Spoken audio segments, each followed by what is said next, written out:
খেতে, মানে কেমন অবস্থা? এটা কোনো কথা? এটা কেমন দেশে আমরা বাস করতেছি এটা বলেন? রাজধানীর আফতাবনগরে আলোচিত কন্টেন্ট ক্রিয়েটর ও অভিনেতা আশরাফুল আলম ওরফে হিরো আলমের ওপর পরিকল্পিত হামলার ঘটনা ঘটেছে। সোমবার রাত 9টার দিকে এ হামলা হয়।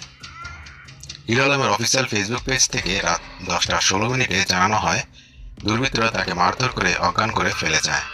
এরপর স্থানীয়রা তাকে উদ্ধার করে প্রথমে একটি বেসরকারি হাসপাতালে নেন এবং পরে উন্নত চিকিৎসার জন্য মুক্তা মেডিকেল কলেজ হাসপাতালে ভর্তি করা হয়।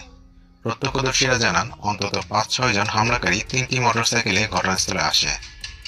তারা কোনো ধরনের কথা না বলে হিরো আলমকে ঘিরে ধরে এবং এলোপাতাড়ি লাঠি ও রড দিয়ে আঘাত করতে থাকে। কিছুক্ষণের মধ্যে তিনি মাটিতে লুটিয়ে পড়েন। হিরো আলমের স্ত্রী রিয়ামণি গণমাধ্যমকে নিশ্চিত করে বলেন, হিরো আলমকে হত্যার উদ্দেশ্যেই হামলা চালানো হয়েছে।